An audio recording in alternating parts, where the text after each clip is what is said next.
인생 공부. 예 여러분 반갑습니다. 반갑습니다. 예. 그래서 이번 시간에는 지난 시간에 이어서 그 거함님께서 추천해주신 익숙한 것과의 결별. 구변영 작가님께서 지은.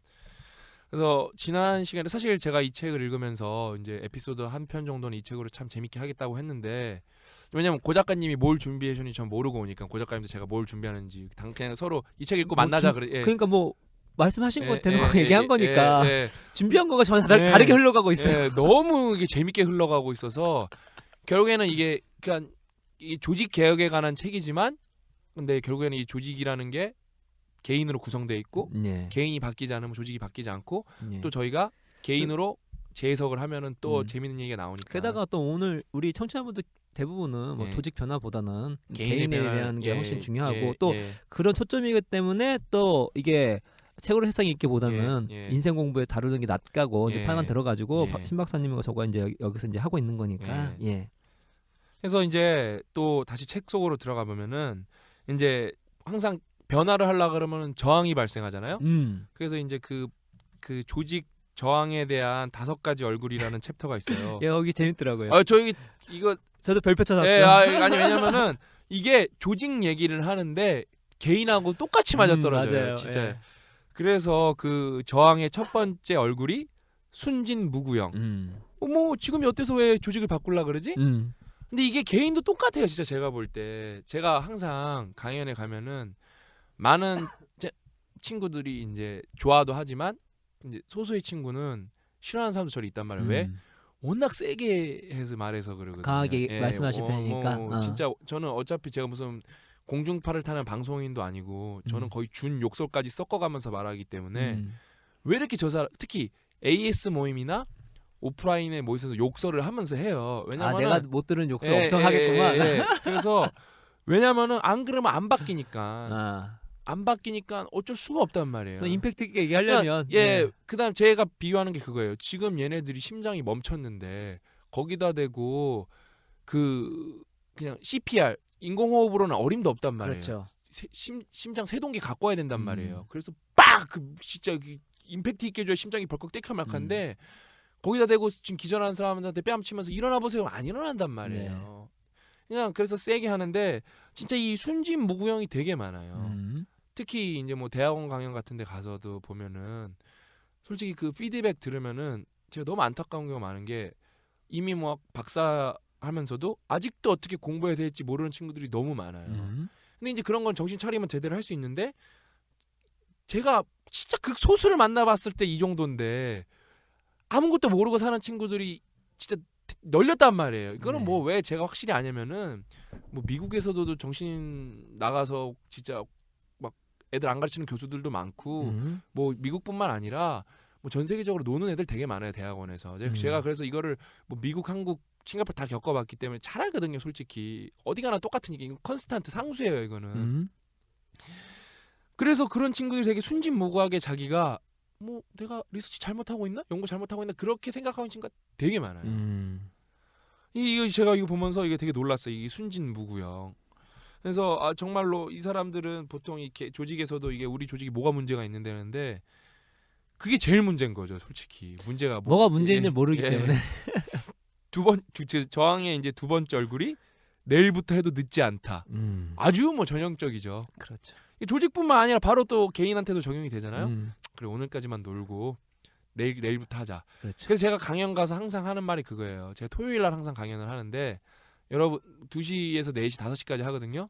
여러분 오늘 주말이라서 약속 있죠? 약속 있으면 다 취소하라고. 그래서 지금 다 집에 가서 청소하고 핵심 습관 정리정돈하고 그 다음에 여러분 다 빨리 가서 공부할 계획 짜고 오늘 책 읽고 자라고.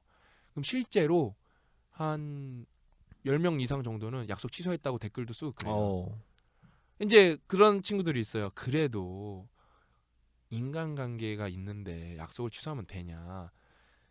제가 그냥 야 나 못 가 취소한다 제가 그러라 그래서 아니잖아요. 내가 오늘 이런 강연을 들었는데 너랑 오늘 맥주를 마시기로 했다마는 내가 이 맥주를 마시면 내 인생이 안 바뀔 것 같다. 내가 안 바뀌면은 너한테 좋은 친구가 아닐 것 같다. 그래서 내가 그 맥주 값은 나중에 따로 줄 테니 너도 책 사보라고 내가 책으로 선물해 줄 테니 어차피 맥주 마시려면 돈을 냈을 거 아니에요. 그렇죠? 네. 아니면은 그 친구한테 얻어먹는 거였다고 치면은 나 사줄 돈으로 너도 책을 사서 읽었으면 좋겠다. 그다음에 우리 함께 바뀌어보자. 아니면은 최경은 너 나랑 오늘 맥주 마시 말고 지금 나랑 도서관 좀 가야겠다. 그런 게 있어야 되는데 그렇게 해서 만약에 그 친구가 너 미쳤냐? 맥주 마셔야지. 그러면 그 친구 저는 솔직히 말해서 그런 친구 사귈 필요 없다고 생각해요. 왜? 얘가 지금 어떤 사람이 좀 진지하게 인생에 꿈이 생기고 인생이 진짜 꿈틀거리기 시작하고 새롭게 뛰기 시작했는데 그거에 대해서 막 미친놈 아니야? 그러면은 그 친구가 제가 볼 때 미친 사람이에요. 그런 친구 솔직히 그게 진짜 제가 맨날 하잖아. 뭐 인맥, 네트워킹이 아니라 넷 드링킹. 다 같이 모여서 넷워킹 뭐 일이에요. 그렇죠. 어떤 걸 하는 사람들인데 넷 드링킹이야. 넷 드링킹. 모여서 술 마시는 사람들이 무슨 네트워킹으로 착각하는 사람들이 많아요. 네. 예? 그건 그냥 넷 드링킹에 불과한 거예요. 네. 그래서 내일부터 해서 늦지 않다가 제일 제가 볼 때 나쁜 사고 방식이거든요. 특히 개인을 바꿀 때는 단칼에 잘라내지 못하면은 특히 20대 여러분들은 그리고 뭐 내일은 말 그대로 따지면 내일이란 그 자체는 절대 오지 않는 날이니까. 네. 오늘 세상이 막을 줄 어떻게 알아요, 진짜. 언제나 오늘인 거죠, 우리는. 예. 오늘을 사는 거니까. 예. 그래서 저는 이 내일부터 해도 늦지 않다. 이거가 뭐 조직도 솔직히 조직이 제일 심하죠, 타성이. 그러니까 뭐 당장 망하겠어? 그냥 삼성의 주특기가 뭐냐면 항상 위기 의식 강조해요. 항상 신년사에 올해 기업이 힘듭니다. 그래서 20년 다니시면 20년 동안 힘들다는 얘기밖에 안 들었다고. 그래서 그게 삼성이 더 그 잘하는 부분 중에 하나가 그거도 이제 내성이 생긴 분들이 많아요. 그러면 또 다큐멘터리를 만들어요. 익명을 해갖고 모자이크 처리한 다음에 직원 인터뷰한 것처럼 사내 방송이 되게 잘 돼 있거든 삼성이. 네. 맨날 힘들다고 하는데 막 또 진짜 힘든 건지 모르겠어요. 막 이렇게 해요. 그러면 막 그거를 진짜 그래서 그걸 또 깨우치려고 또 방송을 힘들다에 더 힘들다 강조하려고 방송도 막 만들고 그래요. 그래서 진짜 잘해요 그런 부분을. 그래서 예를 들면은 삼성이 어느 정도까지 하냐면은 삼성이 이제 격오지가 많다는 말이에요. 뭐냐면은 이제 서울에 경기도권에 살지만 충청도 이런데 지방에 이제 그 공장이 있는 경우가 많은데 개발실이랑 그런 데는 밥이 더 잘 나와요. 왜냐면 삼성은 아침, 점심, 저녁이 다 잘 나와요. 그러다면 이제 빵 같은 것도 직접 삼성에서 베이커리가 있어서 다 거기서 진짜 잘 나와요. 그래서 옛날에는 그게 예를 들어 세 끼는 무료예요. 그래서 내가 만약에 저녁 안 먹을 거여도 저녁을 빵으로 타갈 수가 있었어요. 그러면 그게 한 6,000원어치 돼요, 빵이. 그러니까 다 타가요. 저는 그 삼성생면도 비슷하나요? 예. 거기서 점심 먹었는데 맛있죠. 불고기 버거 나가더라고요. 예, 맛있죠, 그렇죠. 그래서 근데 그러니까 저희는 유독 더 맛있는 편이었는데 그게 이제 근데 위기 의식을 강조하면서 얼마나 잘 강조하냐면은 그래서 사람들이 그 빵을 타서 그냥 버리는 경우가 되게 많아요. 그냥 왜냐면은 그 사무실에 갖다 놨다가 안 먹으면 그냥 버려요. 그러면서 그 삼성에서 위기 의식 강조하려고 뭐까지 하냐면은 쓰레기통을 뒤져요. 다 꺼내요 쓰레기통을. 그래서 빵이 버려졌는데 그 봉다리에 그대로 쌓여 있는 거예요. 여러분 이러면 이게 다 솔직히 근데 1,000원 2,000원 다 회사 돈이니까. 그렇죠. 예? 그러면서 막 문구도 되게 잘 써요. PS가 이제 보너스인데 이게 여러분의 PS라면 이렇게 버릴 수 있냐고. 되게 잘한다니까요 그런 면에서. 그럼 실제로 움찔움찔한 사람들이 또 나와요. 그렇죠. 예. 그다음에 이제 위기의식 강조하기에 세 끼를 공짜였는데 세 끼는 여전히 공짜지만 한꺼번에 세 끼를 다 찍을 수는 없다. 왜냐면은 뭐 빵을 타가는 거 한 끼 먹고 빵도 타니까 두 끼를 먹은 거잖아요. 한꺼번에 찍으면은 이제 1,000원을 부과한다. 되게 웃긴 게 뭐냐면은 그 심리 아시잖아요. 여전히 그 빵의 값어치는 6,000원이에요. 근데 1,000원을 부과하면은 그래도 가져가면 남는 거거든요. 왜냐면은 그 빵에 빵 2개에 음료수 하나가 있어요. 그다음에 부식도 하나 있고 그렇죠. 음료수 하나가 1,000원이 넘는단 말이에요. 근데 그 1,000원을 부과하면 효과가 어마어마해요. 심리가 진짜 무서운 게 거의 안 타요. 그 댄 애니얼이라고 그 행동 경제학자로 유명하신 분인데 그 사람이 이제 뭘 했냐면 공짜 심리야. 그러니까 공짜라고 하는 거는 이성이 아니라 감정을 건드리고 있기 때문에 사람을 그냥 제정신 아닌 걸로 만든다는 거죠. 그러니까 거기는 계산이 안 들어가고 일단 공짜면 반대로 해서 공짜였기 때문에 가져갔는데 1,000원만 부과해도 그게 확 공짜 효과가 사라지는 거죠. 지금. 그래서 아니 그 되게 위기 관리를 되게 잘해요. 그 의식 그 고치도 잘 시키고 의식. 그래서 이 내일부터 해도 늦지 않다. 이거는 이제 뭐 전형적으로 저항하시는 분들의 많은 문제고, 이제 저항의 세 번째 얼굴 점진주의. 근데 저는 이제 이거는 조금 동의 안 하는 부분이 있어요. 이 점진주의는. 저랑 비슷하네. 왜냐면은 여기서 이제 일본 예를 든단 말이에요. 그러니까 일본의 예를 드는 것 중에 하나가 이제 혼다 같은 뭐 자동차에서는 매일 일과 끝나면은 그러니까 제가 다시 읽어드리면은 미국에 진출한 혼다의 본사에서는 매일 일과를 시작하기 전에 30분 정도는 같은 부서의 직원들끼리 커피를 마시며 어제 했던 업무 과정을 되돌아본다. 솔직히 저 이거 보고 되게 놀랐어요. 삼성도 이거 하면 되게 좋겠다. 그러면서 그다음에 어떤 일을 이런 식으로 했더니 쉽게 되었다는 식의 정보를 나누고 함께 새로운 방식을 교환한다. 그리고 다음날 그 전날의 업무 과정을 발견한 작은 개선점을 더해 나간다. 이게 일본의 힘이거든요. 복리 효과가. 카이젠 얘기하고 있는 거죠. 예. 그래서 근데 가이젠 이거 효과가 그 정신이라고 하는데 근데 이제 이 구본영 작가님이 이거 동의하지 않는다는 거예요. 점진주의는 개혁의 쥐약이다라는 거예요. 근데 저는 그러니까 어떤 거는 급진적으로 해야 되는 게 있고 어떤 거는 점진적으로 해야 된다는 게 저는 이렇게 뭐랄까 이렇게 획일적으로 생각하는 게 항상 늘 이렇게 흑백 논리 생각이 제일 나쁘다고 생각하거든요. 네. 그래서 항상 사람들이 개혁하면 다 뒤집어야 되는 줄 아는데 안 뒤집어야 되는 것도 있는 거거든요. 오히려 강화 보수해야 될 게 있는 거거든요. 버릴 때 버릴지언정. 그래서 이 부분은 저는 또 동의하지 않을 뿐만 아니라 개인의 발전은 솔직히 점진주의 플러스 개혁이 돼야 되는 거예요. 그러니까 굳이 이게 연속적 시리얼 이렇게 연속적으로 있는 게 아니라서 이거 하고 이거 하는 게 아니라 그냥 동시다발적으로 할 수 있는 거거든요. 어떤 부분은 계속 전진적으로 꾸준히 수행을 하고 네. 어떤 바꿀 부분은 급진적으로 확 바꾸고 그렇게 돼야 되는데 만약에 이거를 그냥 표면적 얘기 그대로만 받아들여서 무조건 다 바꿔야 된다. 아니거든요. 실력은 네, 절대. 네. 그냥 제가 강연에서 맨날 얘기하는 게 그거예요. 방금도 고 작가님이랑 쉬는 시간 얘기했지만 제가 강연을 하면 저는 Q&A 시간을 거의 강연 시간만큼 갖고 간단 말이에요. 왜? 특히 대한민국이 그게 묻고 답하는 문화가 안 돼 있기 때문에 네. 저는 그걸 훨씬 소중하게 생각한단 말이에요. 그래서 ASM 모임이라는 것도 따로 만든 거고. 네. 근데 하나 얘기하는 게 우리나라 친구들은 질문 잘 못한다. 그거 완전 뻥이에요. 개뻥. 진짜 내가 진짜 과격하게 얘기하는데 개뻥이에요. 개뻥. 왜? 제가 강연 가죠? 제가 고 작가님한테 뭐라 그랬어요? 마이클 샌델 된 줄 알았어요. 정의는 무엇인가 제가 책 읽기 싫어갖고 다 동영상으로 봤는데 책 너무 재미없어갖고 정의는 무엇인가 그거 동영상이 좀 재밌어요. 근데 거기 이제 하버드 친구들이 막 질문 엄청 한단 말이에요. 우리 애들도 밀리지 않아요. 네. 요번에 부산 강연 갔을 때도 결국에는 질문을 다 못 받았어요. 1시간 정도 했는데. 본인이 질문 유도를 잘하는 거 아니에요? 아니 유도를 시키면은 잘한다니까요. 저는 제 생각은 뭐냐면 그게 질문이 두 가지가 있는 것 같아요. 저는 이제 강연을 경제 강연도 해봤고 경영 강연도 해봤고 독서법도 하잖아요. 압도적으로 질문 많은 게 독서법이에요. 당연하죠.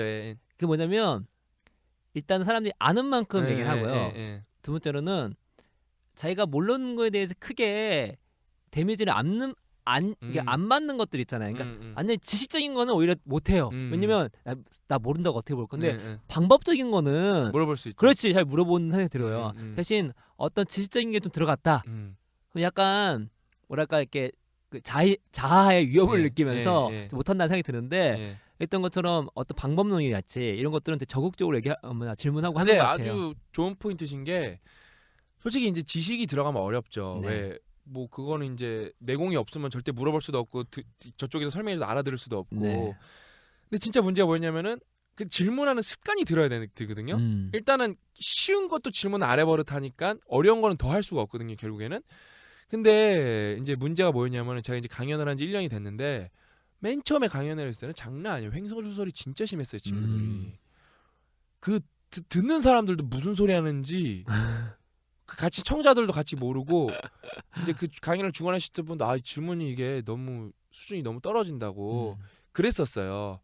근데 제가 이제 왜냐하면은 제 강연이라는 거는 저를 아는 친구들이 오는 거잖아요. 네. 거의 다 개인 제가 제가 주최한 강연이 많기 개인 때문에 탐나나 인생 공부나 팟캐스트나 등등. 그래서 제가 그 질문을 엄청 강조했단 말이에요. 그 제 졸업 선물의 두 번째 챕터도 질문의 힘이고 질문을 하기 전에 질문에 대해서 생각을 해봐야 그냥 막 뱉는 게 질문이 아니라고. 네.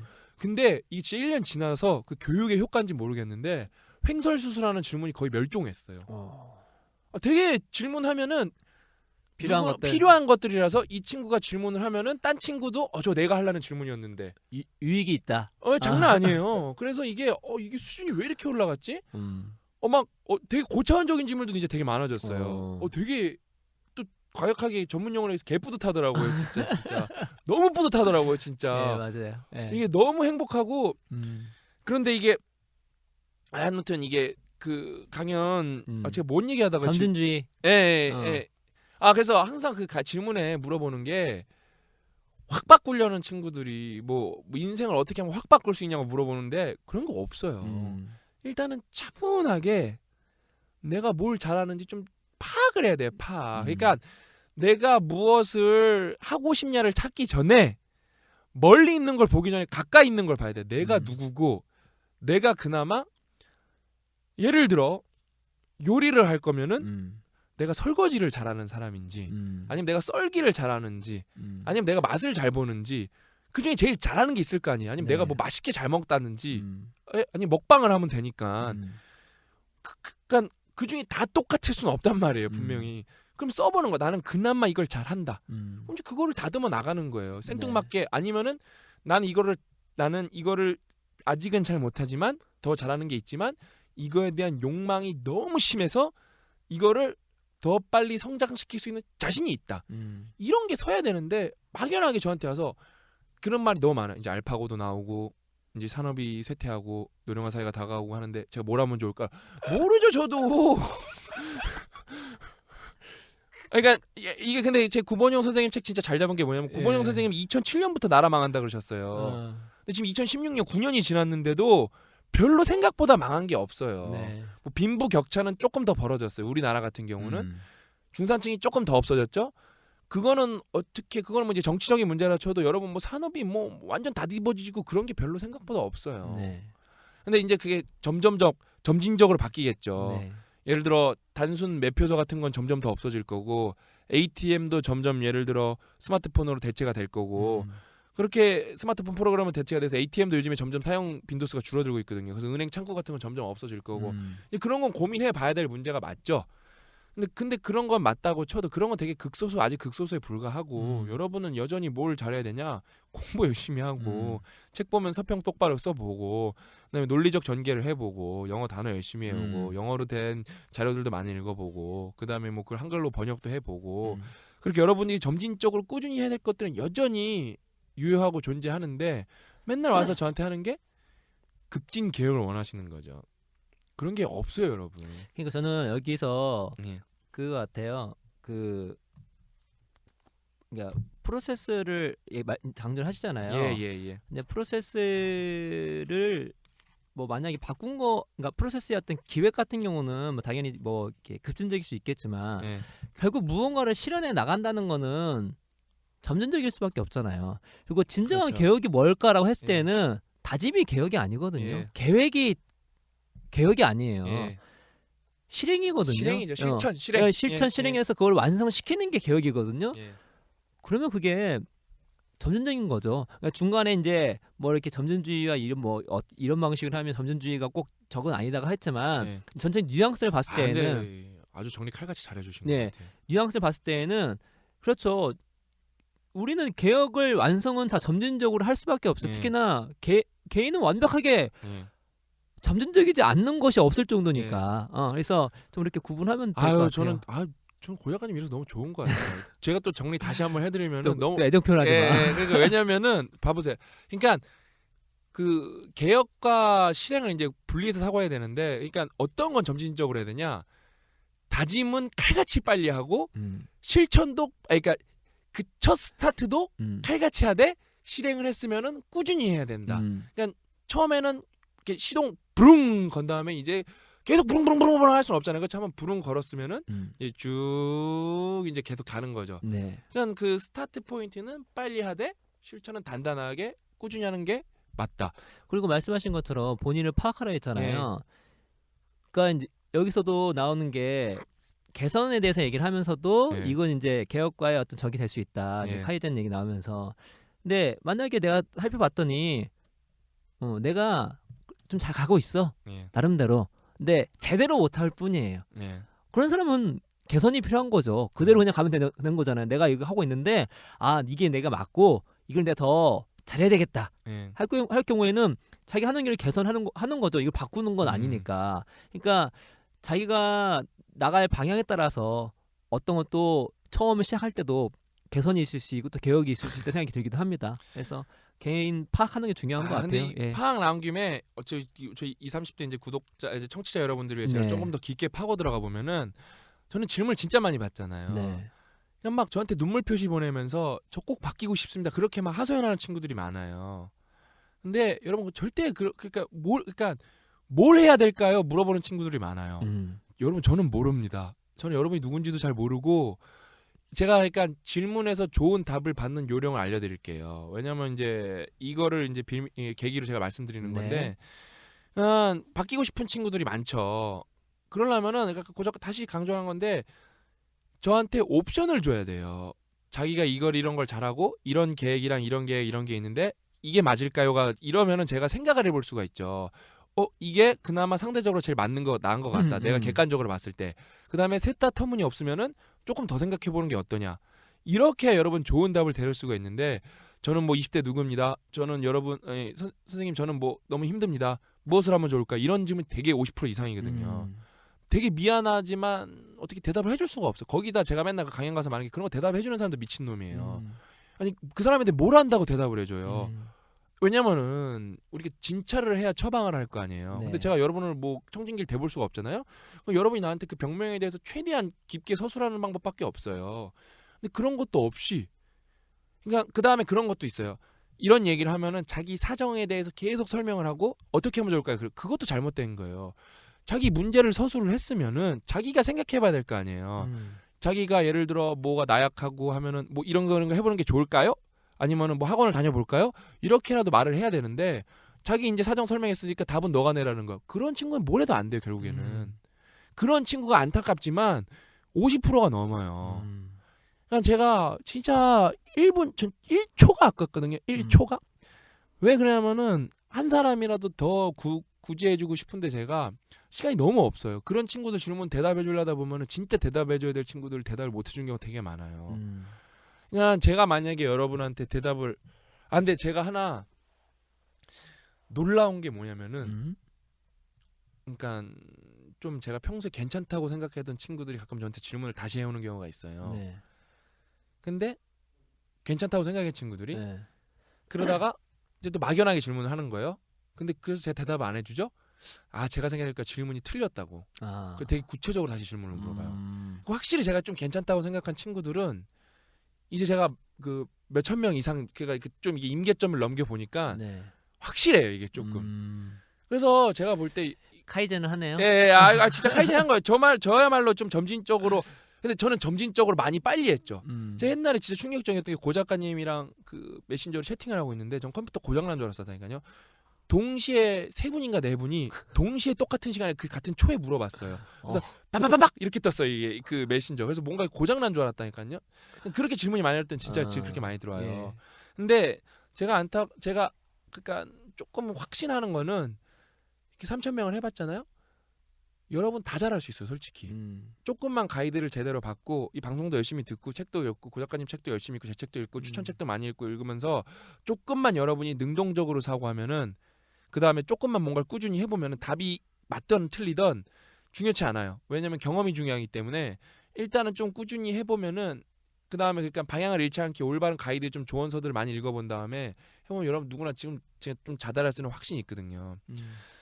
다시 돌아가서 이 질문을 할 때는 여러분 막연하게 진짜 막 물어보시지 마시고 좀 여러분 스스로를 파악해 보고 그 다음에 이제 조금 ABC가 있는데 어느 게 가장 좋을까요? 아니면은 뭐 박사님은 뭐 다른 의견이 있나요? 작가님은 다른 의견이 있나요? 그렇게 하는 게 답을 얻을 수 있지 막연하게 해도 뭐 안 된다. 여러분 개혁은 그렇게 쉽게 뭐 이렇게 뭐 하늘에서 로또 그 무슨 진짜 뭐 떨어지는 게 아니라 웬만해선 잘 안 돼요 그게. 그래서 여러분 본인이 스스로 질문을 통해서 여러분을 개혁하고 싶다면은 말 그대로 차분히 여러분을 파악해 보시고 질문도 좀 차분히 해보시면은 저희가 조금 더 도와드리기가 나중에 편할 거예요 그게. 질문이 중요하죠. 질문이 그 자체가 답인 경우가 대부분 많거든요.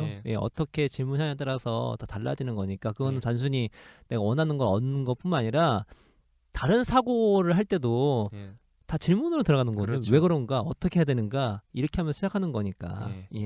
다시 이제 책으로 돌아와서 네. 저항의 네 번째 얼굴 경험적 회의주의. 아 이거 장난 아니에요. 음. 삼성 가면은 이거 진짜 이거 진짜 좀 많이 쩔어요 이거. 이게 해봤어? 이게 진짜 토 나오거든요. 해봤어? 안 해봤으면 그냥 조용해. 그게 너무 짜증나요. 그게 해봤다는데 할 말이 없어요 진짜 그러면은. 그래서 이게 안 바뀌는 거거든요 솔직히 조직이. 제가 그래서 엄청 힘들었어요. 제가 솔직히 문헌 조사를 많이 해서 제가 이제 과장 1년 차로 들어갔을 때 이제 선배 과장들이 막 몇십 명 있어요. 왜냐면 고가 싸움이 심하기 때문에 1년 차는 이제 좀 낮은 고가를 많이 받아요. 근데 저는 뭐 고가랑 상관없이 내가 이거를 좀 도입을 하면은 잘 될 것 같은데 내가 도입을 하면 잘 될 것 같은데 이게 그 선배 과장들이 너 모르면 좀 가만히 있으라 그러더라고요. 그래서 열받는 거예요. 그래서 나름 혼자 준비를 했는데 여러분 항상 준비된 자에게는 기회가 옵니다. 그 선배 과장이 그게 이제 저희 부서에 선배 과장 2-3명 있어요. 우리 부장이랑 싸워서 딴 부서로 간 거예요. 솔직히 제가 과장 짱이 된 거예요. 2호봉 때 짱이 된 거예요. 과장이 없는 거 위에 군에서 풀림 군번처럼 그렇지. 풀림 과장이 된 거예요. 내가 졸제 짱 잡았네. 내가 해보고 싶은 거 한 거예요. 그래서 잘 된 거예요. 그래서 그걸로 저랑 우리 부사수가 상위 고가를 받았어요. A 고가를 받았어요. 그러니까 경험적 회의주의가 그냥 경험이 중요하지만 때로는 이제 독이 될 수도 있는 거죠 이게. 그래서 그러니까 이제 그거 같아요. 항상 그 미묘한 선 예. 그게 제일 중요한 게 경험이 중요하다는 것은 내가 얻을 수 있는 데이터 중에 경험을 통해서 얻는 데이터가 되게 신뢰할 만하다는 거지. 예. 그 데이터를 좀 넓혀보면은 예. 한 개인의 데이터가 얼마나 보편적이겠습니까? 예. 택도 없는 소리죠. 예. 근데 성급한 일반화에 그렇죠. 오르죠. 내가 예. 주관적으로 이게 되게 중요한 데이터 생각한 거를 나한테 이거를 보편적으로까지 생각할 거라고 착각을 하는 거죠. 그 가중치를 너무나 매겨가지고 너도 해도 안 되고 우리 해도 안 돼. 왜냐면 내가 해봤기 때문에 나는 오류에 빠지고 말씀하신 것처럼 성급한 일반화에 오류에 빠질 수 있는 거니까 예. 경험이 중요하다는 말과 이것이 딱 독립적으로 다 의미가 있는 거예요. 아니 뭐 언제는 경험 중요하다면 또 경험은 예. 또 뭐 이런 건 이제 뉘앙스를 잘 아셔야 되는 필요가 있을 수 그렇죠, 있는 거고. 그렇죠. 예. 그래서 이게 그러니까 여러분들도 그러니까 좀 가끔 패배를 많이 해봤을 때 어떤 일에 실패를 많이 해봤을 때 무기력감에 빠지잖아요.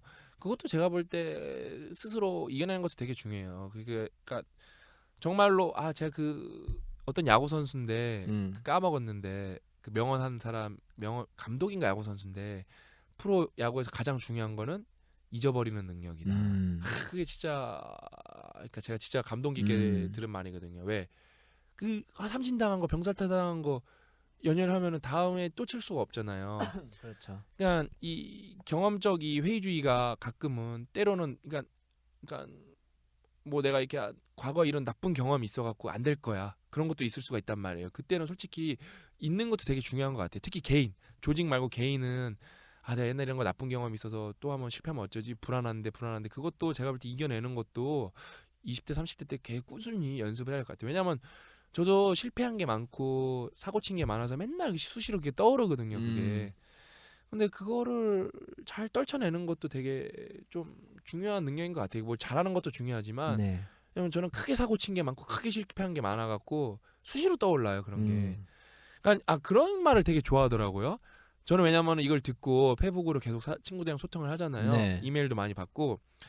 그러니까 제가 무슨 막 제 심파고인 줄 아는 사람이 되게 많더라고요. 그러니까 막 저는 막 일이 신나서 하고 제 누누이 말하지만 막 신나서 하고 막 지치지도 않고 여러분 저 죽을 것 같아요. 지금 허리 디스크 아파갖고 도져갖고 병원 가야 되는데 지금 병원도 못 가서 힘들어 죽겠고 네. 지금 방금 고 작가님한테도 말씀드린 단어장을 하려면 하루에 100개를 할당을 해야 되는데 그거 막 50개만 하고 나면 스트레스 받아 죽을 것 같고 예. 그러면서 이 카드 뉴스 뭐 만드나 그거 고민하면 죽을 것 같고 지금 우리가 9월까지가 지옥의 레이스. 신 박사님 저도 그렇고 지옥의 레이스를 이렇게 걷고 있습니다. 예, 진짜 이게 어떻게 사는 건지 모르겠어요. 저도 진짜. 어떻게 3시간 잤어요. 예, 이게 어떻게 사는 건지 도저히 모르겠어요. 거기다가 지금 우리 애기 16개월 만에 처음으로 감기 걸렸거든요. 아시잖아요. 애기 감기 그렇지. 걸리면 이제 잠을 못 자고 답이 없어요. 근데 내 사랑하는 딸 내가 돌봐야지 누가 돌보겠어요. 그러니까 일할 시간이 더 줄어드는 거예요. 애기 켈럭켈럭하면 또 내가 가서 토닥토닥 해줘야 되고 그러니까. 그다음에 이게 여러분 이게 제가 막 신나서 하는 게 아니라 엄청 꾸역꾸역 참으면서 하는 거예요. 사실 저는 빨리 9월 끝나갖고 좀 다 때려치고 좀 쉬었으면 좋겠어요. 그래서 이게 그냥 이런 얘기를 되게 좋아하더라고요. 그러니까 여러분도 힘내세요. 왜냐면은 영광의 순간은 항상 잠깐이고 다시 그 영광의 순간을 위해서 일하는 거예요. 항상 여러분 뭔가 이렇게 다 밝은 세상이고 항상 최고면은 그거는 다시 평균이 되는 거예요. 그럼 여러분 그거보다 더 최고를 찾아야 되는 거예요. 항상 상대적인 거기 때문에. 그럼 더 힘들어지는 거예요. 그러니까 인생은 힘든 게 솔직히 당연한 거고.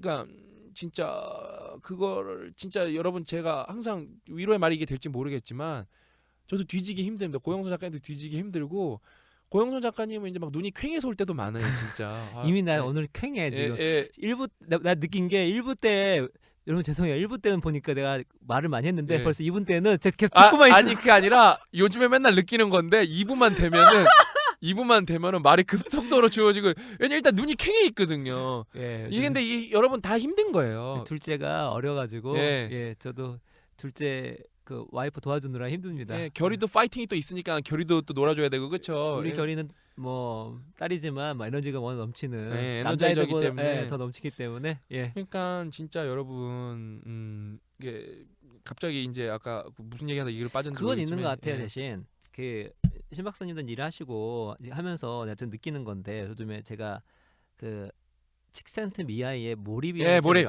저 제일 좋아하는 책 중에 하나죠. 있는데 참 내가 그 책을 읽으면서 플로우 배운 게 많아요. 첫 번째는 뭘 배웠냐면 그 책 좋죠, 그렇죠. 제가 그 몰입이라는 얘기는 워낙 다른 책에서 많이 봤기 때문에 좀 식상할 수 있다고 생각했는데 좋죠. 굳이 내가 이 책을 읽어야 되나? 그 생각을 되게 많이 했어요. 그래서 안 읽었었어요. 왜냐면 워낙 너무 많이 인용이 되니까. 몰입의 힘도 있고 뭐 몰입도 있고. 그래서 내가 그래서 책을 봤더니 또 두꺼워요. 그래서 두껍죠. 그 심리학적 용어도 많이 나오고 생각보다. 무슨 이 얘기를 또 좀 옛날 책이기도 하고. 옛날 책이고. 근데 명저죠. 이거 깜짝 놀랐어요. 이런 명저가. 그거 모르셨? 그 최고의 책인데 진짜. 번역도 너무 잘 돼가지고. 그래서 그 몰입의 즐거움까지 그분이 다음 책이 몰입 즐거움까지. 그래서 한번 그러니까 뭐냐면 사람이 어설프게 알아서 그 선입관을 가지면 보석을 놓칠 수 있다는 걸 알았어요. 왜냐면 제가 그랬던 거예요. 왜냐면 하도 많이 인용 나오고 도저히 몰입하면 대충 막 술술 나오니까. 데일 카네기 인간관계론도 그런 거 읽어도 되겠어 그랬는데 우셨잖아요. 그거. 그 얘기는 하지 마. 내가 그 얘기 했다 여기서. 운 얘기하지 마.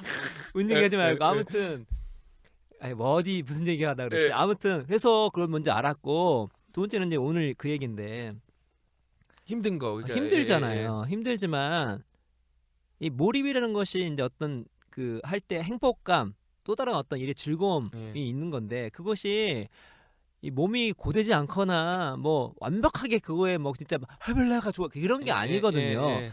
그 철저한 그 통제와 질서 안에서 그렇죠. 내가 이 일을 하면서 나를 거의 잊어버리는 순간을 얘기하는 거거든요. 대신 하면 그 힘들 수도 있어요. 근데 그 자체에서 어떤 내 자신을 잃어버리는 그 느낌 안에서 내가 이거를 진짜 해내가고 있구나 그런 그렇죠. 이 있는 건데 지금 이제 저는 느낌이 그 몰입하면서 하고 있다는 느낌이 들어요. 저도 하루하루를 몰입하고 살고 있어요. 그러니까 지금 박사님처럼 말씀하셨지만 그게 뭐 완전히 뭐 이렇게 힘들어가지고 그게 아니라 그 자체에서 몰입해서 하다 보니까 저는 TV를 이런 걸 안 본 지 이제 거의 1년이 넘었어요. 막 진짜 한 번도 안 본 지.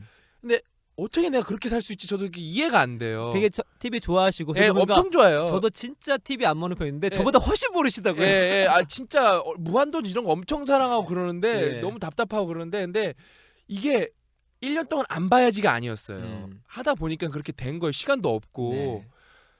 진짜 고 작가님도 TV 진짜 잘 안 보시는 편인데 저는 고 작가님한테 물어봐. 그거 뭐예요? 아니 이렇게 보는 사람 처음 봤어요. 무슨 일이에요? 왜냐 일단 우린 TV를 끊어버렸어요. 우린 TV가 없어요. 방송이 안 들어와요. 저는 이제 TV 없어도 가끔 다운받아서 보거든요.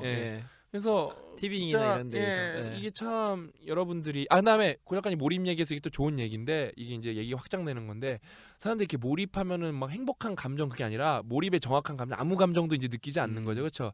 내 난이도와 일의 난이도와 내 실력이 딱 일치했을 때 그때 쫙 아무것도 생각 없이 나가는 거. 그렇죠. 그러니까 저도 솔직히 딱 그거거든요. 그냥 저도 지금 오늘 일하고 저희가 이제 그 인생 공부에서 추진하는 것 중에 하나가 핀테크 업체들이랑 제가 연락을 해서 이제 고리대금 지금 이제 헬조선 격파 프로젝트로 우리가 할 수 있는 거를 점진적으로 조금씩 해나가자. 내가 당장 헬조선에서 디아블로 대통령은 무슨 낙마시키지 못할지언정 내가 할 수 있는 거는 뭘까? 그랬을 때 진짜 뭐 내가 내가 정치를 할 수 있는 것도 아니고 내가 그럼 과연 우리 친구들을 위해 할 수 있는 거 고민을 되게 많이 했어 이것저것. 그러다가 핀테크 업체라는 걸 제가 알게 되고 그 금리가 이제 낮다는 걸 알게 되고 그러면은 핀테크 업체가 만약에 20% 금리를 10%로 바꿔주면은 이건 완전 논하는 장사인데 이거. 그 다음에 그 고금리 업체는 다 대부분 일본 업체들이니까 외화 유출도 막는 거고 이게 완전 윈윈윈 꼭 먹고 알 먹고네. 그래서 이제 그걸 시작하는데 지금 이 말하면서도 그거예요. 너무 이게 이게 빠져들기 시작하고 내일 이제 그 담당자랑 만나기 시작하는데 그 생각밖에 안 들어요. 그러니까 제가 느낀 방금 그 얘기를 하고 싶은 거였어요. 뭐냐면 솔직히 얘기하면 힘들다 하지만 만나서 얘기하면 채팅하고 만나면 맨날 그 일 얘기예요. 우리 인생 공부 프로젝트 계속 그 얘기하는 거예요. 또 그러니까, 앞으로 우리 같이 할 것들 보면은 완전히 몰입하여 있는 거예요. 또 하다가 진짜요. 우리 신 박사님은 일을 잘 벌리고 잘 수습해요.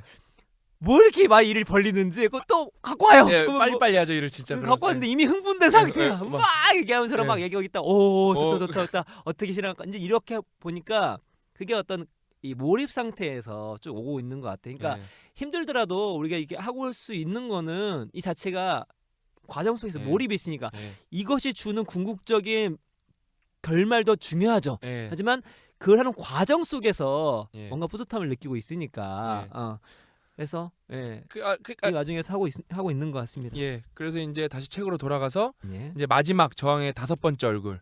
이게 제일 무서운 거. 그 얘기 하고 싶었어요. 경험적 회의주 이건 저항은 아니지만 여기 또 경험하면 제가 잊지 못하는 분은 이 경험적 회의주의 못지않게 되게 위험한 게 되게 위대한 게 뭐냐면 경험적 무한 긍정주의예요. 내가 해봐서 알아. 그거 안 되지 않습니까?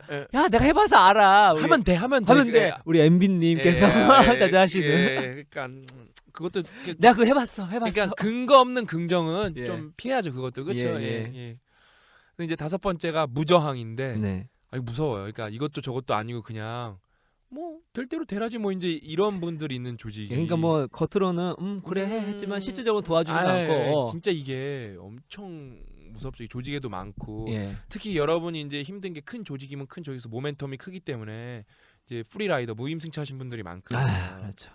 근데 그런 거가 있어서 행복해하면 안 돼. 그런 조직은 100% 망하게 돼 있어요. 결국에는. 그렇죠. 그냥 이게 절벽으로 향해서 가고 있는데 폭포에서 지금 이게 강에서 유람하는 줄 알았는데 알고 보니까 폭포로 떨어지고 있는 건데 그런 분이 많은 조직에 있는 분들은 여러분은 어떻게 살아남아야 되냐면은 저분을 바꿀 수 있는 것보다도 경각심을 갖고 살아야 돼요.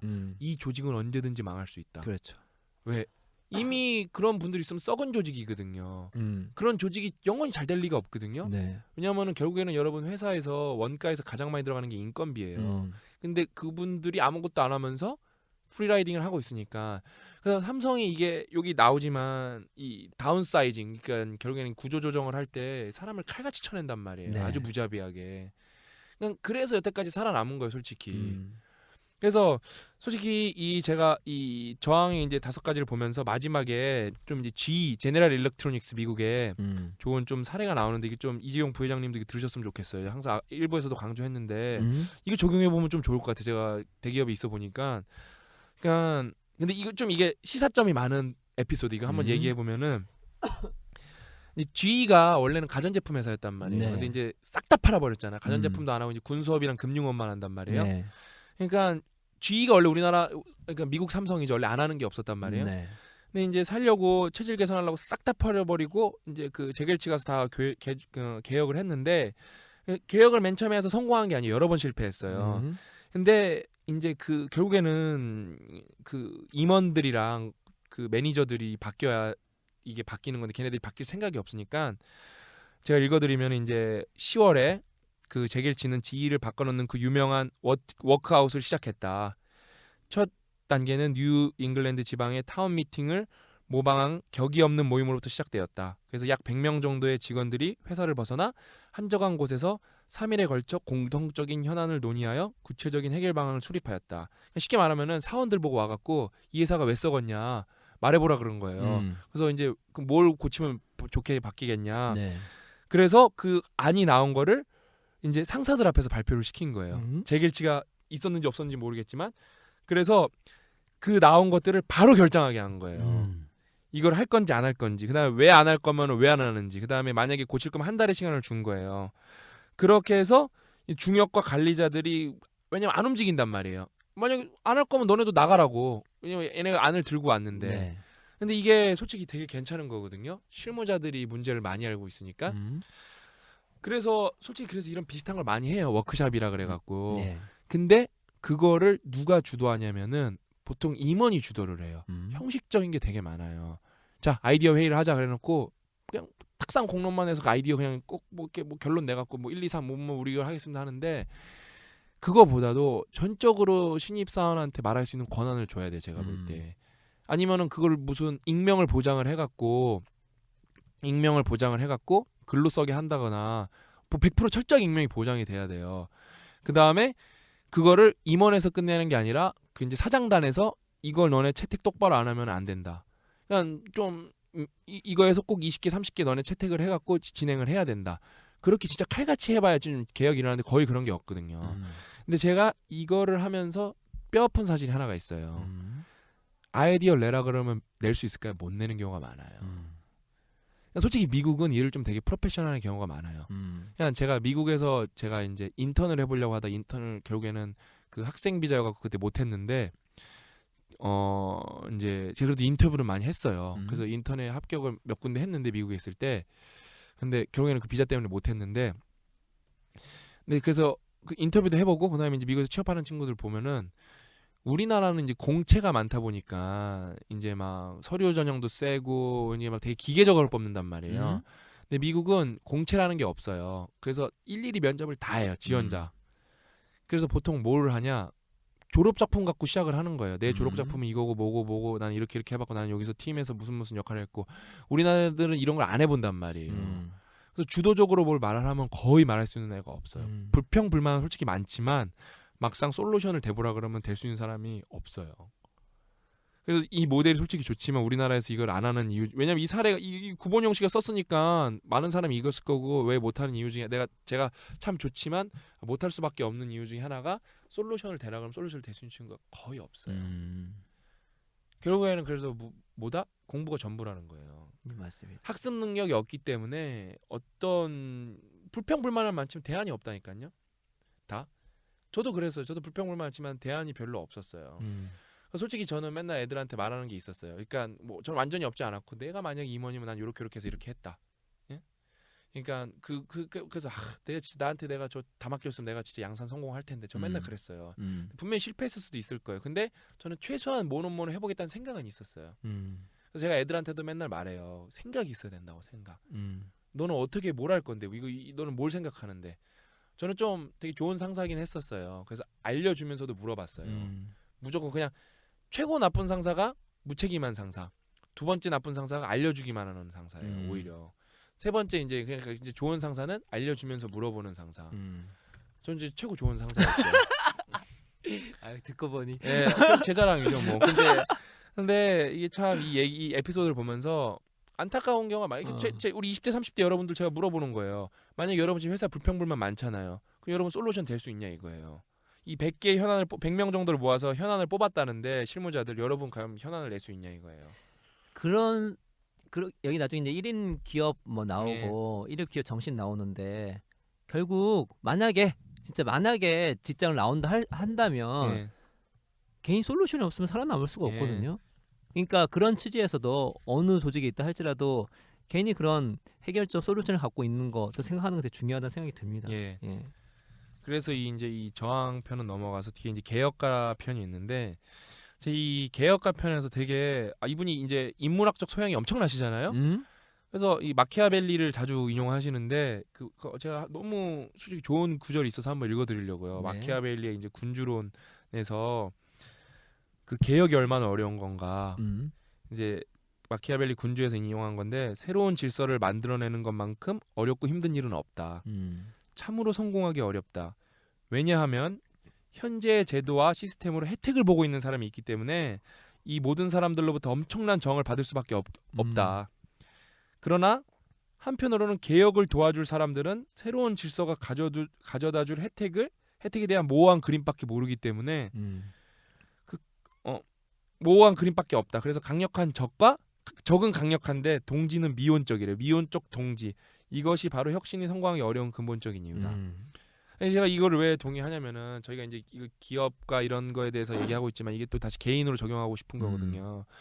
제가 맨날 왜 세게 말하냐면은 왜 강하게 강한 어투로 되게 단호하게 말하냐면은 여러분들이 착각하는 것 중에 하나가 제가 모든 사람을 설득하려는 그런 의도를 갖고 있겠지 하는 착각에서 시작되는 거. 저를 좀 싫어하시는 분들은 저는 그런 의도가 전혀 없어요.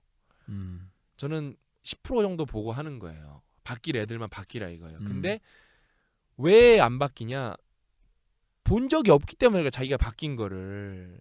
제가 그래서 어떤 사례, 제 사례나 성공 사례를 계속 포스팅하는 이유 중에 하나가 간접적으로라도 성공했을 때 그 성취를 어떻게 하는 건지 좀 보라 이거예요.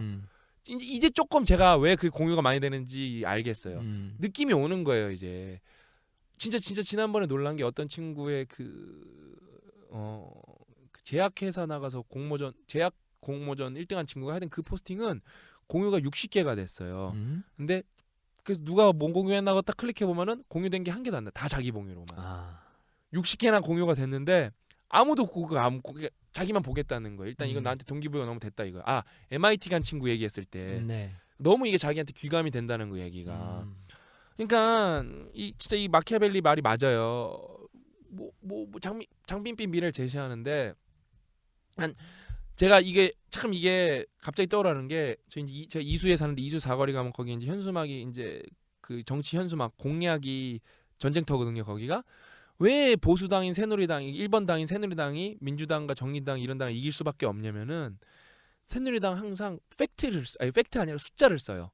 얼마 뭐 예산 확보, 얼마 예산 확보, 그 다음에 뭐뭐뭐 유치 완성, 그 다음에 뭐뭐뭐 언제 시공 예정 이런 걸 쓰는데 민주당과 정의당, 국민당은 심판, 추상적으로 적어요. 추상적으로.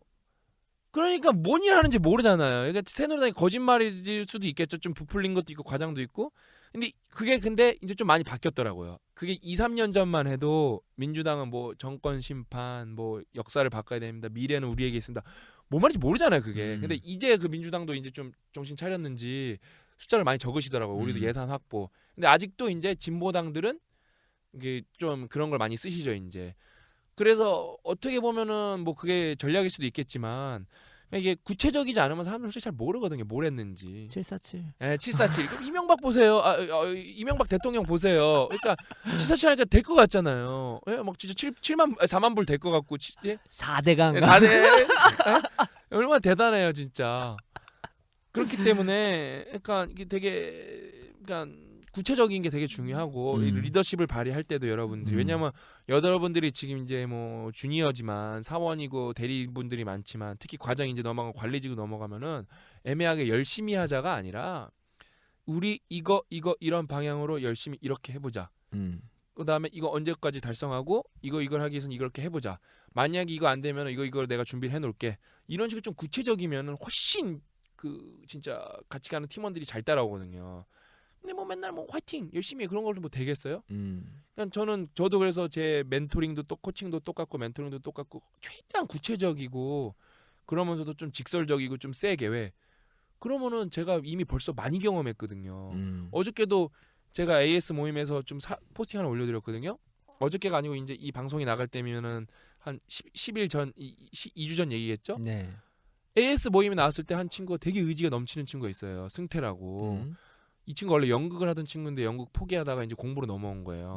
근데 이제 그 문과인데 자기가 필요해서 이제 엑셀도 열심히 공부하고 이제 코딩을 좀 공부를 했어요.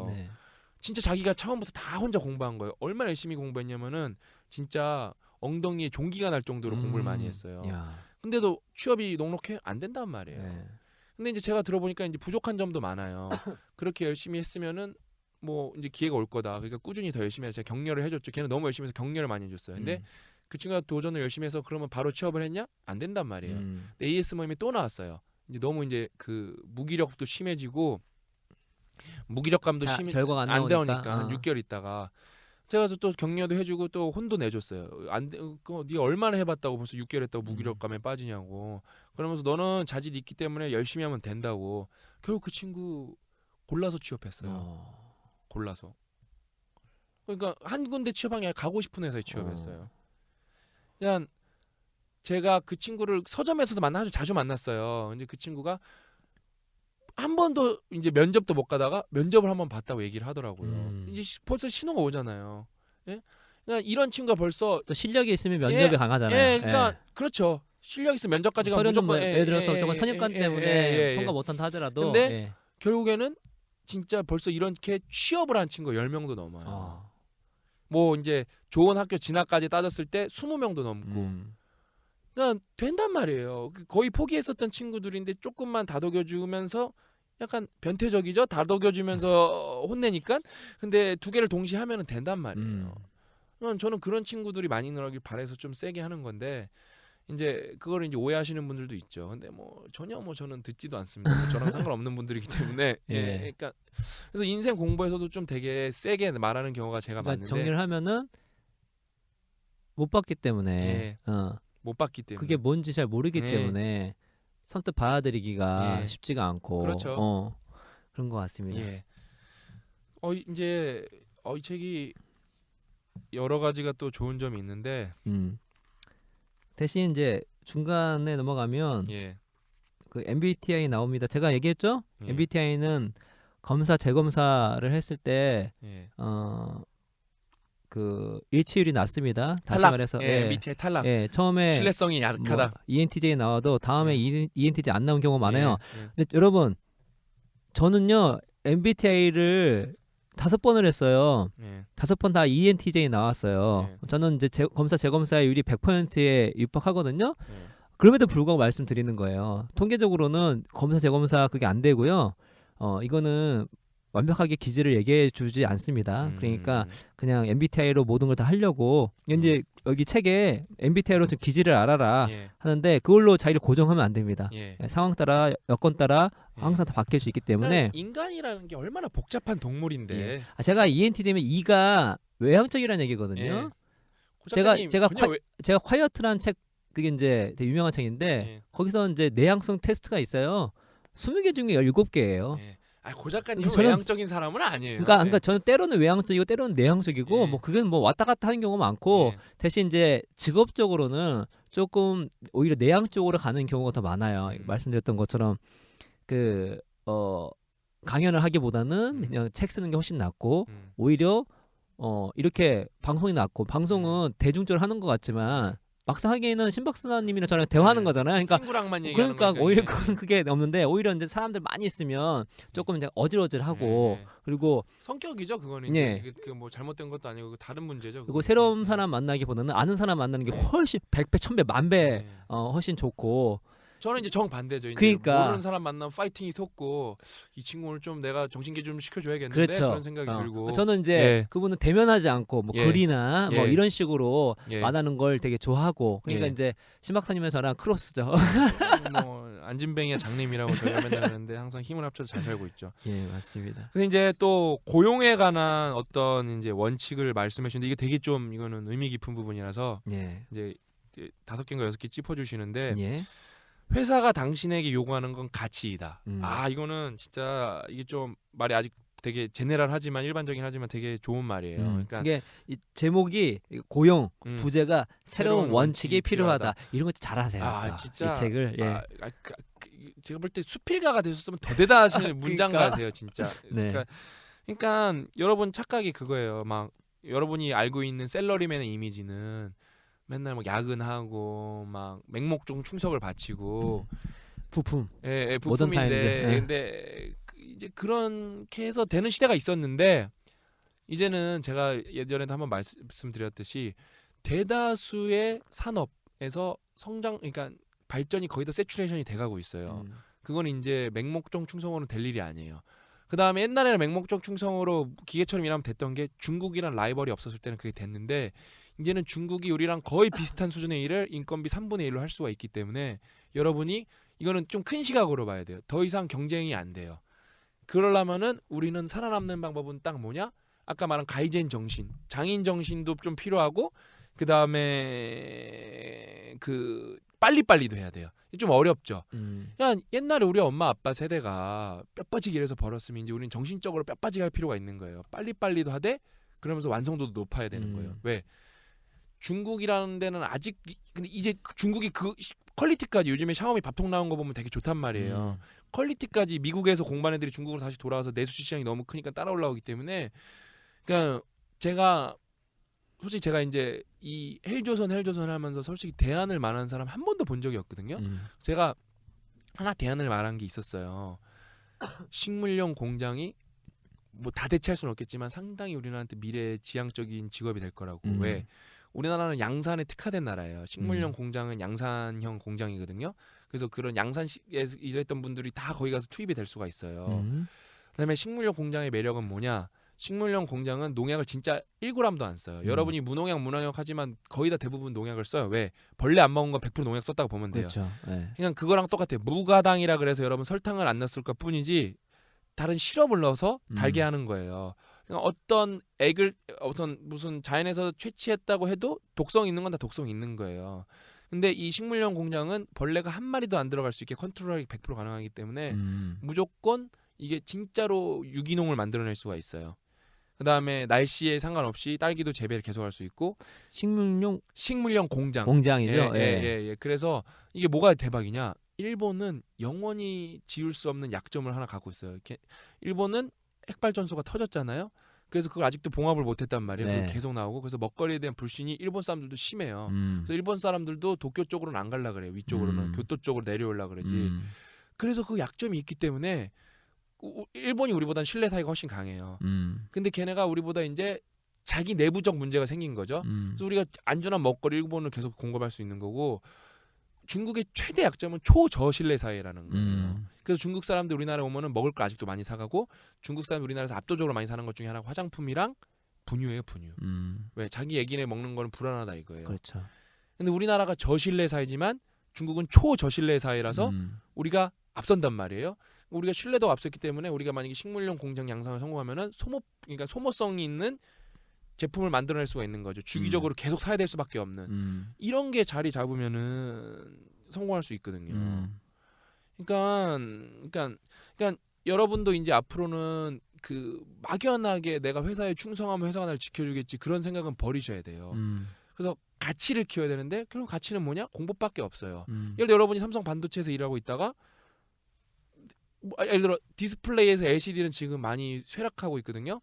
그럼 이제 만약에 중국 회사에 팔릴 수도 있는 거고 궁극적으로는 왜냐면 코닝 같은 거는 삼성 코닝 합작회사였는데 삼성 정밀 코닝이었는데 잘 안 될 것 같으니까 이제 LCD가 망하기 시작하니까 바로 코닝으로 넘겨버렸단 말이에요. 지분을 다 팔아버렸단 말이에요. 그런 식으로 여러분 언제 구조조정 당할지 몰라요. 구조조정은 이제 일상이에요. 네.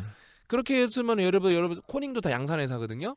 그러면 그런 내가 양산 기술을 살려서 학습 능력 있으면은 내가 이런 기술이 있으니까 식물용 공장에서 지금 사람을 많이 뽑거든요. 아직 월급은 뭐 삼성보다는 적지만 비전이 있단 말이에요. 내가 거기 가서 해보겠습니다. 이런 자신감도 있고 실력도 있어야 되는데 없단 말이에요. 왜? 여러분은 회사에서 가치를 만든 게 아니라 그냥 부품처럼 일할 수 있는 경우가 많기 때문에 이게 참 좋은 말입니다. 회사가 당신에게 요구하는 건 가치지 어떤 맹목적 충성이 아니다. 두 번째, 기업과 개인의 관계를 대등한 협력 관계로 가져가라. 이거는 조금 너무 디테일한 얘기라서 낭만적이다? 예, 아니 뭐 맞는 말인데 딱히 할 말은 없는 것 같아요. 그래서 근데 세 번째로 바로 넘어가면은 네. 가변적 역할을 더 중요하게 생각하라. 이게 제일 중요한 거 여기 나오네요. 핵심. 여기 아까 제가 일부에서 말씀드렸던 네. 직무, 잡을 떠나서 가변적인 역할, 롤에 집중하라. 근데 이게 아까 1번이랑 연결되는 거야. 가치. 어떻게 하면 내가 가치를 만들어내는 사람이 되나. 왜냐면은 여러분 이제 대기업에 가셔나 뭐 중소기업도 똑같아요. 살려면은 프로젝트를 바꿔야 돼요. 네. 예를 들어 제가 하나 말씀드릴게요. 저희 이제 OLED에 이제 들어가는 그 발광 물질을 공급하는 덕산 하이메탈이라는 회사가 있어요. 그 회사가 이제 영업이익을 엄청 많이 냈어요. 왜? 갤럭시가 잘 되니까 삼성 디스플레이에서 아몰레드로 그 디스플레이 공급을 삼성전자에 엄청 했고 그거 협력 업체인 덕산은 진짜 수익을 많이 얻었어요. 거기서. 근데 그거의 1등 공신이 누구냐? 제약업체 출신들이에요. 원래 덕산 하이메탈은 아몰레드에서 그 재료를 납품 회사는 아니고 반도체 칩에 들어가는 그 어떤 전극을 납품하는 회사였는데 수익 구조를 올리기 위해서 그 아몰레드 업체를 인수합병을 했어요. 네. 그러면서 그 인수합병 사람들 보니까 이 사람들이 무슨 출신이냐?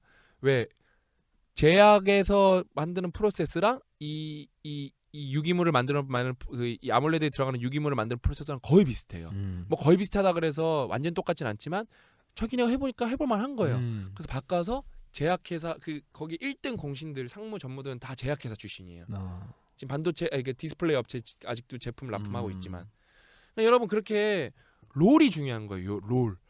내가 어디 상무 전무 이런 게 중요한 게 아니라 내가 과장 부장이 중요한 게 아니라 직책이 중요한 게 아니라 내가 어떤 걸 할 수 있는 사람이냐. 역할은 근데 가변적이다. 네. 그다음에 언제든지 바뀔 수 있는 거예요. 네, 그러니까 그 가변적인 롤에 최적화를 해야 되는데 그럼 어떻게 되냐? 말씀하신 것은 학습 능력이 중요하다. 공부밖에 없어요, 여러분. 네. 여러분 그냥 이제 힘들고 해서 롤도 하고 그러겠지만 공부 많이 해야 돼요. 그러니까 저는 앞부분 가치를 했을 때 제가 뭐라고 여기 좀 정신이 없어서 메모를 했더라고요. 이런 얘기도 했는지도 기억이 안 나요. 했는데 그러니까 디테일 뭐가 가치 있는 직원인가 말씀하신 것처럼 또 나오죠.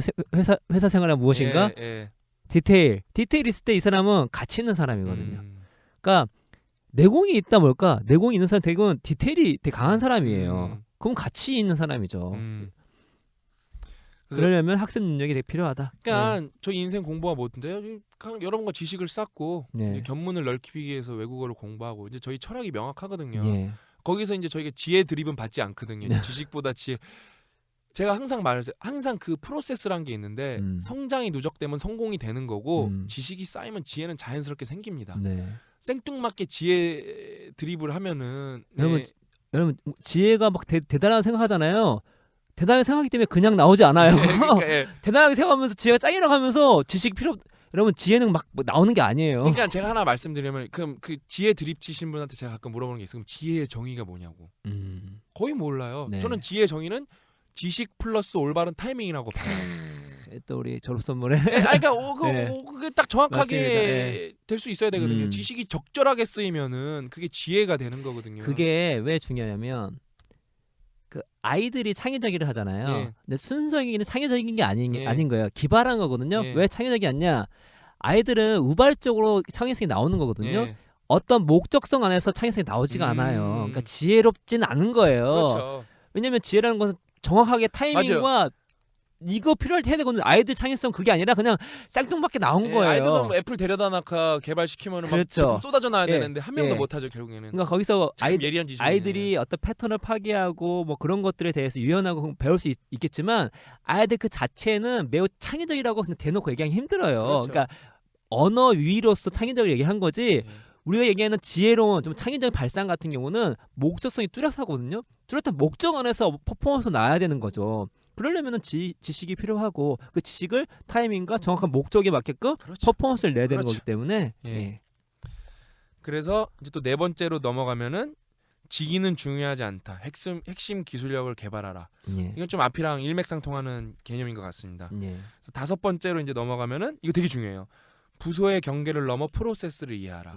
이게 이제 이분이 되게 컨설팅을 많이 하셔서 그런지 이게 좀 되게 중요한 얘기인데, 그러니까 대기업이나 뭐 중소기업만 돼도 혼자 일하는 데는 없어요. 그렇죠. 그래서 솔직히 좀 에이스가 되려면은 인접 부서가 뭐라는지 알아야 돼요. 그래서 우리 부장님 같은 경우는 좀 똑똑했던 것 중에 하나가 보통 이제 과장까지만 회의를 많이 들어가거든요. 근데 우리 부장님 만약에 애들이 할 일 없으면 놀지 말고 회의를 다 들어오게 했어요. 그래서 어떻게 돌아가는지를 좀 보게 했어요. 왜? 너네가 저희가 아까 제가 이제 회사에서 했던 거는 백플레인이라고 회로를 만들어서 넘기면 거기다 이제 유기물을 증착하면 그게 디스플레이가 되는 거예요. 유기물을 하시는 분들이랑 우리 백플레인을 하는 사람은 전혀 다른 일인데 우리는 우리 것만 해서 넘기면 된다고 생각하지만 결국에는 유기물과 이 회로가 합쳐져야 디스플레이라는 제품이 나오는 거거든요. 그다음에 제품에서 핵심은 이 수위를 높이는 게 핵심이거든요. 완제품, 불량이 없는 완제품이 많이 되는데 결국에는 이 우리의 문제가 아니라 유기물의 문제가 아니라 두 개가 합쳐져서 나오는 문제가 되게 프로세스의 많아요. 문제다. 프로세스의 문제가 거의 대부분이에요. 근데 그런 걸 모르기 때문에 서로 싸워요. 결국에 그래서 윈윈이 되려면은 이 제품이 많이 팔려 나가서 돈을 많이 벌어서 우리가 보너스도 많이 받고 그래야 되는데 결국에는 상무님 앞에서 전무님 앞에서 자기 잘못 아니라고 우기기가 바빠요. 그러겠네요. 그다음에 이제 프로세스 이해를 못하면은 결국에는 직장에서 꽃은 임원이거든요. 그냥 쉽게 말하면 삼성은 이제 임원이 되면은 자기가 받던 부장 연봉의 거의 2배를 보통 줘요. 상무가 되면은 전무가 되면 그거에 또 2배를 주고. 아우. 그다음에 부사장이 되면 그거 거의 또 2배를 주다 보면 돼요. 그러니까 이제 10억이 넘어가게 되는 네. 거예요. 자연스럽게. 네. 근데 그 제가 그러니까 이 말하는 거 중요한 게 미리미리 프로세스를 이해를 못하면은 자기 것만 잘하게 되면은 진급이 됐으면은 이제 옆에 거를 자기가 결국에는 임원이나 이제 관리자나 이런 부장의 역할은 뭐냐? 판단이거든요. 판단. 예, 결정을 의사결정. 이게 네. 의사결정을 해줘야 네. 되거든요. 근데 모르면 의사결정을 해줄 수가 없어요. 그렇죠. 그다음에 그런 부하 직원한테 휘둘리게 돼 있고 그렇죠. 그런 걸 미리미리 연습을 해봐야 되는데 근데 이 프로세스를 이해하려고 노력을 하는데 대부분 이게 힘드니까 안 해요. 또 학습 능력도 안 되니까 안 하고. 그래서 이 프로세스를 이해하는 거는 상당히 중요하다. 이제 여기 뭐 영업 부서의 어떤 직원들 대부분은 장사하는데 가장 어려운 것은 다른 부서의 도움을 받는 것 이런 얘기가 나오네요. 예. 그래서 6번째로 변화를 일상의 원리로 받아들여라. 근데 이거 진짜 이거는 뭐 좀 철학적인 얘기인 것 같아요. 예. 무조건 바뀌거든요. 지금도 더 이때보다 더 많이 바뀌고 있으니까 변화가 워낙 빠르니까. 예. 그러니까 그거가 미리 그다 점진적으로 바뀌다가 결국에는 예를 들어 아이리버 다니시는 분들이 아이리버 그렇게 잘 나갔었단 말이에요. 스마트폰 나와서 완전 망했단 말이에요. 근데 아이리버가 뭐로 다시 살아남았냐? 초고음질 음향 기기로 그렇죠. 아스트레이컨으로 살아남았단 말이에요. 예. 완전 아날로그에 집중한 거예요. 그러니까 그렇게 변화에 적응할 수 있는 사람만 살아남을 수 있는 거거든요. 네. 그러니까 이 변화의 일상의 원리를 꼭 진짜 받아들이지 못하면은 그러니까 평소에 본인이 개인 삶에서도 다양한 거를 해보는 게 중요한 거예요. 그러니까 프랙티스 연습이 뭐가 되겠어요? 남독을 하는 거죠. 이제 안 읽어본 책도 읽어보고 안 나가 모임에는 좀 나가보고. 그렇죠. 예? 예를 들어 맥주만 마셨으면 와인도 한 잔 마셔보고 그다음에 다양한 음식도 좀 시도해보고. 근데 사람들은 보통 심리적 안정감 때문에 하던 것만 하게 된단 말이에요. 그렇죠. 예. 그러니까 이걸 억지로라도 일상에서 자꾸 이제 시도를 해봐야죠. 경험치를 높여야죠. 예. 그래서 이렇게 해서 이 마지막에 좀 되게 리더가 얼마나 어려운지 좋은 말이 나오는데 그 나폴레옹이 한 말이래요. 네. 이분 진짜 좀 좋은 말 많이 하시는 것 같아요. 수많은 계획을 세웠지만 자유롭게 일을 실행한 적은 한 번도 없었다. 배의 키를 잡고 힘센 선원들과 함께 있었음에도 물결은 항상 더 거칠었다. 진실로 나는 나 자신의 주인이 된 적이 한 번도 없었다. 나는 항상 환경의 지배를 받았다. 나폴레옹 이 정도면은 우린 더 심하죠. 네. 예? 최고 지휘관이 그랬는데 우리는 그러면 어떻게 했어? 중간 관리자도 안 된 경우가 아직 많은데 항상 환경의 지배를 받는 거죠. 그러니까 뭔가를 이렇게 제대로 리더로서 한다는 거는 어렵다, 쉽지 정말 않다. 예, 정말 힘들다. 라는 것들을 알 수가 있는 부분이네요. 그래서 저는 이제 제가 좀 이제 친구들한테 말해주고 싶은 거는 다 말했습니다. 이제 고 작가님이 좀 친구들한테 말해주시고 싶은 게 있나요? 저는 이제 여기서 그 나중 뒷부분 보면은 이분이 이제 시간 경영에 대한 얘기가 나와요. 나오는데 이제 본인이 이제 어떤 나중에 이제 뭐 직장 나오고 나서의 어떤 삶인지 아무튼 시간 관리를 이렇게 하는데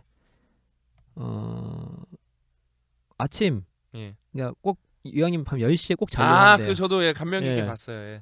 왜냐면 이제 새벽 4시에 자기만의 2시간의 시간을 만들어내기 새벽 위해서. 4시에 일어나야 되기 때문에. 그러니까 여러분 아침에 일찍 일어나는 것은 밤에 결정됩니다. 일찍 자면 일찍 일어나요. 그러니까 하루 이틀은 할 수 있어도 지속적으로 할 수는 없어요. 일찍 자야 돼요. 이제 새벽 4시에 일어나서 그때부터 이제 2시간 동안은 정말 자유롭게 책을 읽거나 글을 쓰는 이제 즐거움이다.